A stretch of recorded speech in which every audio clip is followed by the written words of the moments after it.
বন্ধের সকালে বিজেপি নেতাকে লক্ষ্য করে ভাটপাড়ায় চলল গুলি, পৌঁছলেন অর্জুন সিং। পুলিশকে ঘিরে বিক্ষোভ। ছাত্র সমাজের নবান্ন অভিযানের পরে 12 ঘন্টার বাংলা বন্ধ রেখেছে বিজেপি। তবে সকাল থেকেই ব্যারাকপুর শিল্পাঞ্চলে মিশ্র বন্ধের প্রভাব পড়লেও বেলা বাড়তেই ভাটপাড়ায় চলল গুলি।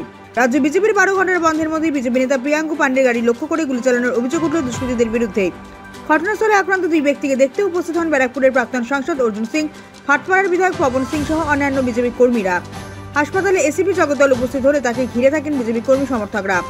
এমনকি অর্জুন সিং এর সাথে বাগবিতণ্ডায় জড়িয়ে পড়ে পুলিশ। ইতিমধ্যেই পুলিশ ঘটনাস্থল ঘিরে রেখেছে। গাড়িতে ফায়ার করেছে, রবি সিংকে গুলি লেগেছে ও আরেকটা ছেলেকে গুলি লেগেছে। গাড়িতে ব্যাপকভাবে গুলিবাজি হয়েছে, বম চলেছে। আর সব এরা পুলিশ এখানে দাঁড়িয়ে দাঁড়িয়ে তামাশা দেখছে। বলছি যে পুলিশ কোথায় ছিল? পুলিশ তৃণমূলের তাবেদারি করছে, আর কোথায় থাকবে? এ কতদিন আর দালালি চলবে?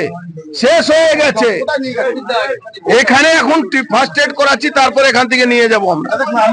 সামান্য একটা বন্ধের ডাক দিয়েছেন আপনারা, তার জন্য রক্তাক্ত মানে কি? ওপেন ফায়ারিং হচ্ছে। গাড়িতে 6 রাউন্ড গুলি চলেছে, 6 রাউন্ড গুলি চলেছে, প্রায় 7-8 খানা বম চলেছে।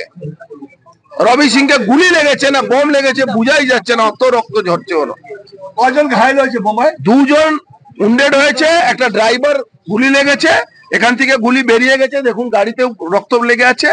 আর রবি সিং আর প্রিয়াঙ্কু পান্ডে এদের গুলি লেগেছে।